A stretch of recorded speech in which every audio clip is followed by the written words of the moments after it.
The Secret Garden by Frances Hodgson Burnett. Retold by Claire West. Chapter 2. Mary in Yorkshire.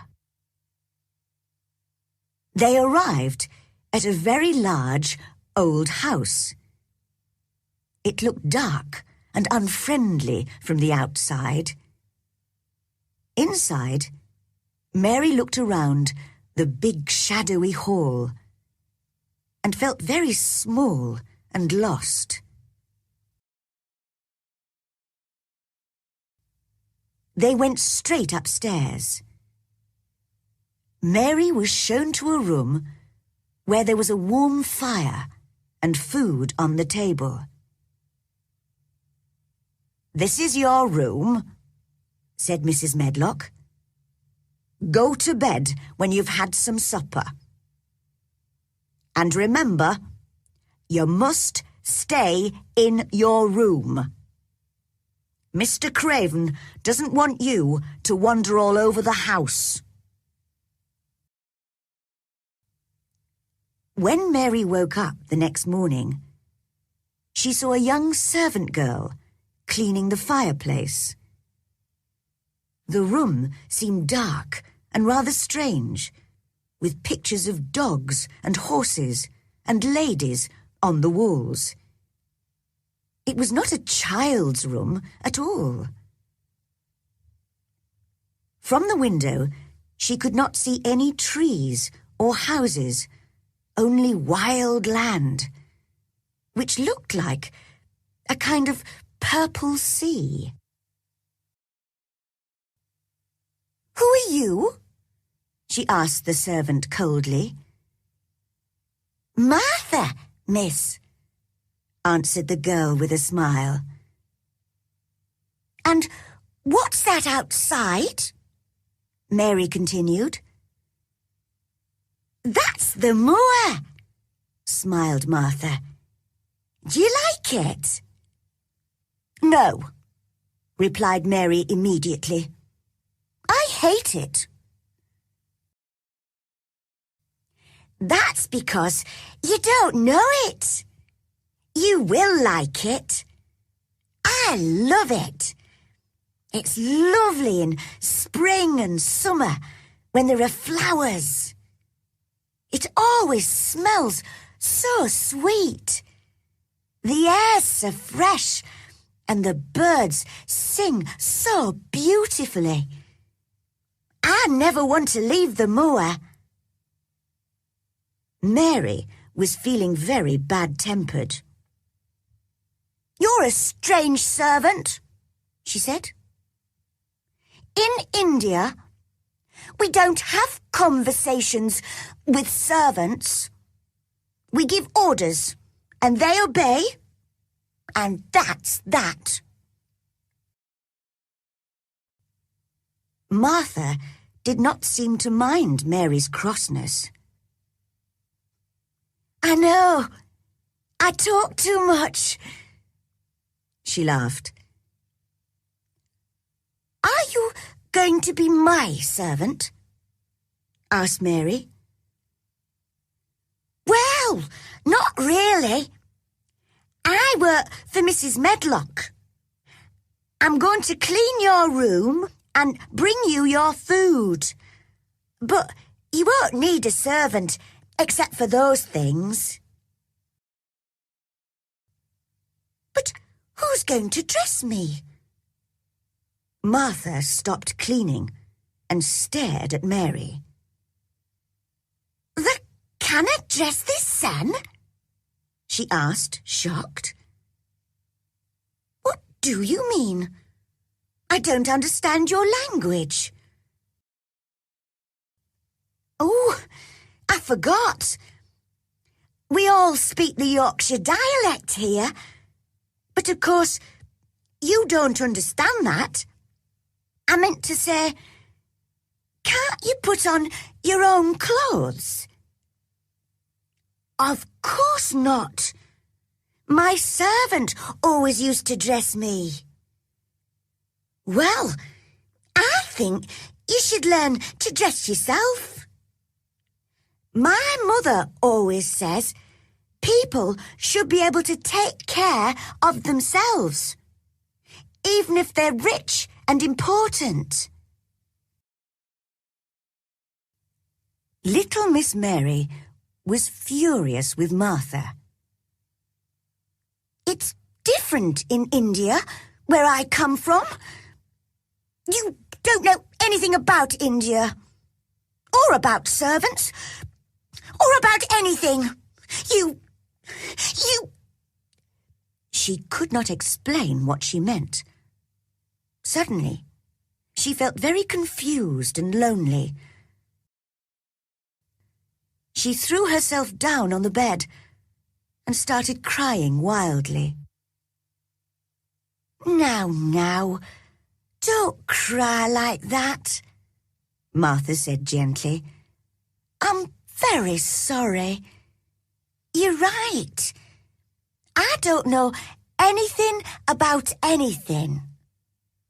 Please stop crying, miss. She sounded kind and friendly, and Mary began to feel better and soon stopped crying. Martha went on talking as she finished her cleaning. But Mary looked out of the window in a bored way and pretended not to listen. I've got 11 brothers and sisters, you know, miss. There's not much money in our house, and they all eat so much food. Mother says it's the good fresh air on the moor that makes them so hungry. My brother Dickon, he's always out on the moor. He's 12, and he's got a horse, which he rides sometimes.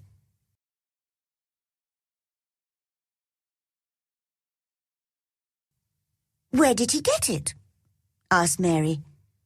She had always wanted an animal of her own, and so she began to feel a little interest in Dickon. Oh, it's a wild horse, but he's a kind boy, and animals like him, you see. Now, you must have your breakfast, miss. Here it is, on the table. I don't want it, said Mary. I'm not hungry. What? Cried Martha.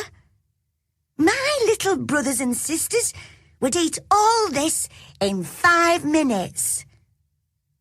Why? Asked Mary coldly. Because they don't get enough to eat. That's why. And they're always hungry. You're very lucky to have the food, miss.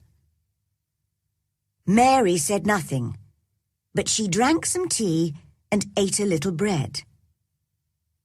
Now, put a coat on and run outside to play, said Martha. It'll do you good to be in the fresh air. Mary looked out of the window at the cold grey sky. Why should I go out on a day like this? She asked. Well, there's nothing to play with indoors, is there? Mary realised Martha was right. But who will go with me? She said. Martha stared at her. Nobody.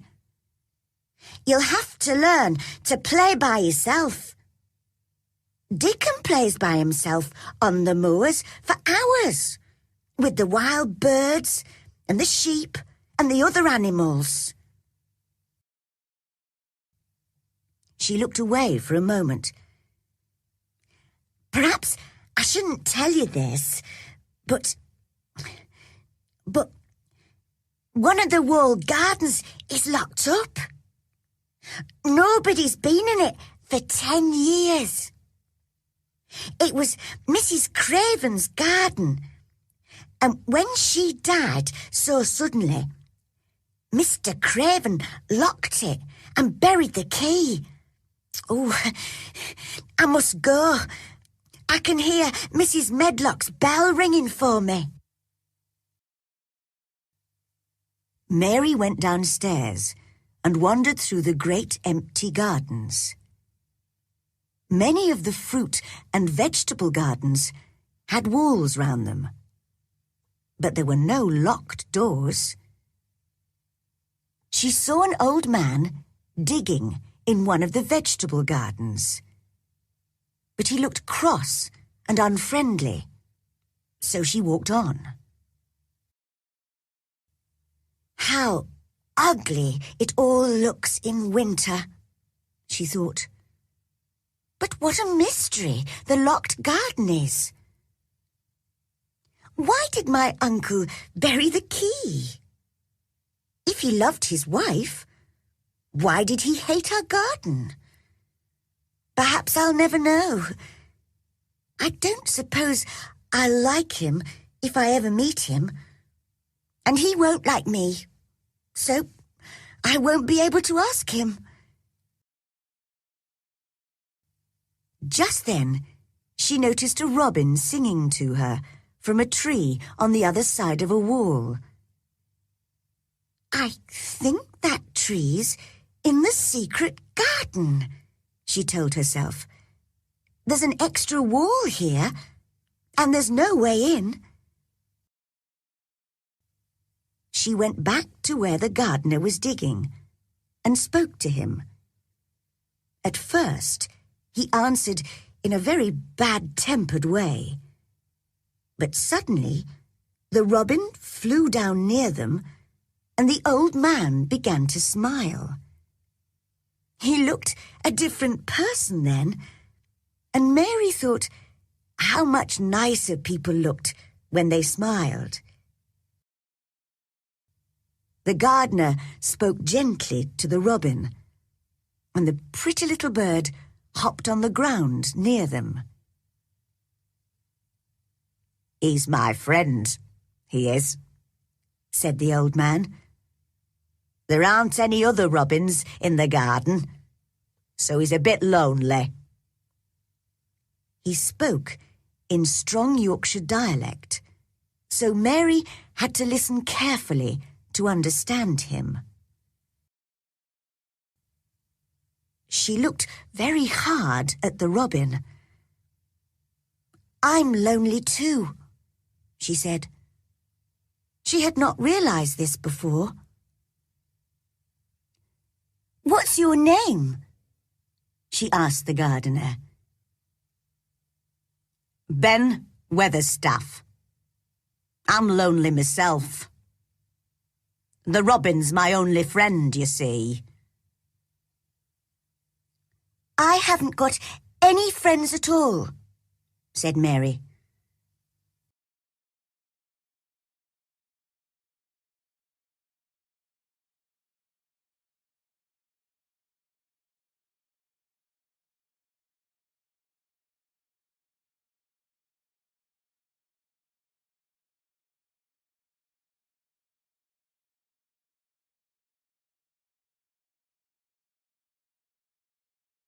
Suddenly the robin flew to a tree near Mary and started singing to her.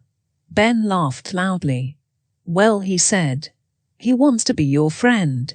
"Oh, would you please be my friend?" she whispered to the robin. She spoke in a soft, quiet voice, and old Ben looked at her in surprise. "You said that really nicely," he said. "You sound like Dickon when he talks to animals on the moor." "Do you know Dickon?" asked Mary. But just then the robin flew away. "Oh look, he's flown into the garden with no door. Please Ben, how can I get into it?" Ben stopped smiling and picked up his spade. "You can't, and that's that. It's not your business. Nobody can find the door. Run away and play, will you? I must get on with my work." And he walked away. He did not even say goodbye. In the next few days, Mary spent almost all her time in the gardens. The fresh air from the moor made her hungry, and she was becoming stronger and healthier. One day she noticed the robin again. He was on top of a wall, singing to her. "Good morning. Isn't this fun? Come this way," he seemed to say, as he hopped along the wall. Mary began to laugh as she danced along beside him. "I know the secret gardens on the other side of this wall," she thought excitedly. "And the robin lives there. But where's the door?" That evening she asked Martha to stay and talk to her beside the fire after supper. They could hear the wind blowing round the old house, but the room was warm and comfortable. Mary only had one idea in her head. "Tell me about the secret garden," she said.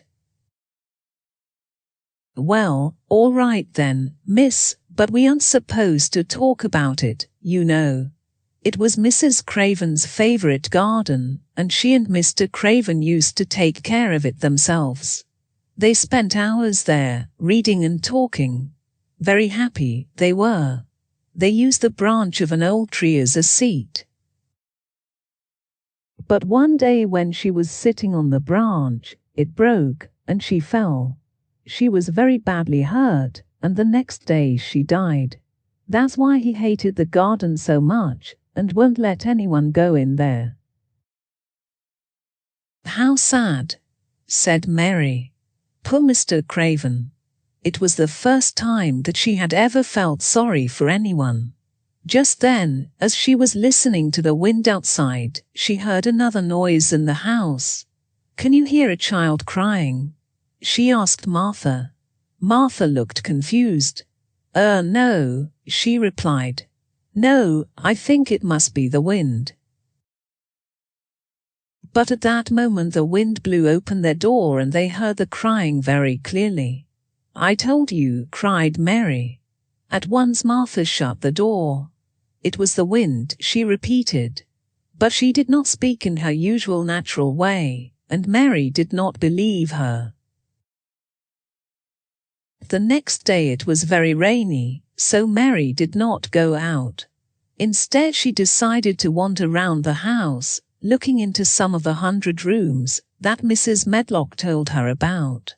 She spent all morning going in and out of dark, silent rooms, which were full of heavy furniture and old pictures. She saw no servants at all, and was on her way back to her room for lunch, when she heard a cry. "It's a bit like the cry that I heard last night," she thought. Just then the housekeeper, Mrs. Medlock, appeared with her keys in her hand. "What are you doing here?" she asked crossly. "I didn't know which way to go, and I heard someone crying," answered Mary. "You didn't hear anything. Go back to your room now. And if you don't stay there, I'll lock you in." Mary hated Mrs. Medlock for this. "There was someone crying, I know there was," she said to herself. "But I'll discover who it is soon." She was almost beginning to enjoy herself in Yorkshire.